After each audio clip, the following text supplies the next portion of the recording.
जम्मू कश्मीर के पहलगाम क्षेत्र में हाल ही में हुए आतंकी हमले ने पूरे देश को झकझोर कर रख दिया। इस हमले में 27 लोगों की दर्दनाक मौत हो गई थी। इस भयावह घटना के समय वहां फंसे हुए लोग अब सुरक्षित अपने घर लौट रहे हैं। छत्तीसगढ़ से गए 65 लोग जो इस दौरान पहलगाम में मौजूद थे, सुरक्षित वापस लौट आए हैं। इनमें भिलाई के 10 लोग भी शामिल हैं। आज जब दुर्ग रेलवे स्टेशन पर उतरे तो परिजनों ने उन्हें गले से लगाकर राहत की सांस लेते हुए खुशी में आंखें नम हो गई। दरअसल पहलगाम में हुए आतंकवादी हमले के दिन छत्तीसगढ़ से गए 65 सैलानी महज पहलगाम से 10 किलोमीटर दूर पहुंचे थे। तभी उन्हें रोक दिया गया और बताया गया कि आतंकवादी हमला हुआ है। सभी डर और दहशत के माहौल में उन्हें जम्मू कश्मीर लौटना पड़ा। उसके उन्होंने एक वीडियो के माध्यम से सरकार और प्रशासन से गुहार लगाई थी कि उन्हें सुरक्षित अपने घर पहुंचाए। आज सभी 65 सैलानी सुरक्षित दुर्ग रेलवे स्टेशन पहुंचे। आपको बता दें कि लौटने वालों में 3 साल के छोटे बच्चों से लेकर 70 साल तक के बुजुर्ग शामिल थे। जब ये लोग दुर्ग पहुंचे तो किसी की आंखों में राहत के आंसू थे तो किसी की आंखों में अपनों से मिलने की खुशी झलक रही थी। पूरे माहौल में भावनाओं का सैलाब उमड़ पड़ा था। दुर्ग लौटकर सभी लोग बेहद खुश नजर आ रहे थे और उन्होंने सरकार, सेना तथा सेवाभाव से जुड़े लोगों के प्रति आभार व्यक्त किया। घटना की भयावहता को याद करते हुए महिला ने बताया कि हमलावरों द्वारा हमला किए जाने के बाद पहलगाम के आसपास के इलाकों में सेना की गाड़ियों की लगातार आवाजाही हो रही थी। उन्होंने कहा, हमने ऐसा मंजर पहले सिर्फ टीवी पर देखा था, लेकिन अब अपनी आंखों से देखना बेहद डरावना था। हम पहलगाम से मात्र 10 किलोमीटर दूर थे। वहां से 10 से 15 मिनट का रास्ता ही बचा था। अचानक गोलियों की आवाज सुनाई दी और हमें वहीं रोक दिया गया। अगर हम कुछ और आगे बढ़ जाते तो शायद आज जिंदा न होते। वापस लौटे लोगों ने केंद्र और राज्य सरकार का धन्यवाद किया, जिनकी त्वरित कार्रवाई और राहत कार्यों की वजह से वे सुरक्षित घर लौट सके। सभी ने एक स्वर में कहा कि ऐसी घटनाओं को रोकने के लिए कड़ी सुरक्षा व्यवस्था की जरूरत है, ताकि भविष्य में आम नागरिकों को इस प्रकार की पीड़ा न झेलनी पड़े। गाड़ियां जो जा रही थी, ऐसा मंजर हमने आज तक कभी नहीं देखा। टीवी में देखा था। इतनी खौफनाक, इतनी वो हम लोग लगे हुए थे। हम उतर के पूछ रहे थे, हम आर्मी वाले से पूछ रहे थे, भैया हुआ क्या।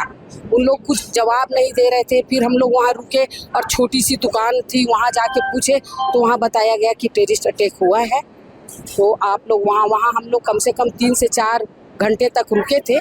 उसके बाद धीरे धीरे अपना हौसला बढ़ा के हम श्रीनगर की ओर गए। वहाँ हमें बहुत मुश्किल से हमारी संचालिका है ममता शर्मा जी, उन्होंने हमारे लिए व्यवस्था करवाई, जहां हम वहां सुरक्षित 2 दिन तक रुके हुए थे। दूसरे दिन कश्मीर बंद था। भय और डर के माहौल से हम लोग सबको निकालने के लिए वहाँ थोड़ा भजन गाना बजाना करते हुए हम लोग रियल में देखे हैं, वाकई में रियल में देखे हैं। ऐसा सीन हमने आज तक कहीं नहीं देखा है। नहीं देखा है। नहीं, डर तो बहुत था। हमें तो ऐसा लगता था कि जहाँ भी थोड़ा सी भी आवाज़ आती थी रात में तो हमें ये लगता था कि अब टेररिस्ट हमारे होटल में घुस गए हैं, अब हम नहीं बचेंगे। इतना खौफ और इतना दहशत से हम लोग वहाँ पे थे, क्योंकि वहाँ पे हर आदमी हमें वैसा ही नजर आता था। हर आदमी, वहाँ उन लोग टूरिज्म को वो करते हैं, लेकिन आपस में उन लोग कोई एक आदमी मानने को तैयार नहीं था वहाँ पे कि टेररिस्ट। वो सब कहते हैं ये सिर्फ सियासत है। कोई नहीं मानता था कि यहाँ पे ऐसा हुआ है। पहले तो गए तो बहुत ही अच्छा माहौल था, बहुत जबरदस्त था। हम लोग ने खूब गुलमर्ग, सोनमर्ग आया। यहाँ तक हम इतने सेंसियर जगह था, सेंसिटिव, वो बांदीपुरा, वहाँ तक गए। बांदीपुरा को मिनी पाकिस्तान कहा जाता है। हम वहाँ तक जाके सुरक्षित आए हैं। उसके बाद जब हम पहलगांव गए और वहाँ का जो मंजर देखा, उसके बाद तो बिल्कुल विपरीत, पूरा कश्मीर बंद, लोग चिल्लाने लगे। हम लोग खुद अपने आप को असुरक्षित महसूस करते हुए, हमारी ट्रेवल्स एजेंसी की जो ममता शर्मा जी, उन्होंने हमारा बहुत हेल्प किया। उन्होंने हमारी व्यवस्था करवाई और हम लोग होटल सरकार से हमारे साइज जी है और सभी लोगों ने हमसे बात की। देवेंद्र भाई ने भी हमसे बात की, लेकिन बात ये थी कि हम लोग 65 लोग थे। बोल रहे थे कि हम व्यवस्था कर रहे हैं, व्यवस्था। तब तक रास्ता खुल गया तो हम व्यवस्था बोल तो रहे थे, आश्वासन तो फुल मिल रहा था, लेकिन जैसे ही रोड खुला हम धीरे धीरे, हाँ, हमें ये लग रहा था कि हम ये सबको लेके सुरक्षित जम्मू तक तो पहुंच जाए, कश्मीर से बाहर निकल जाए।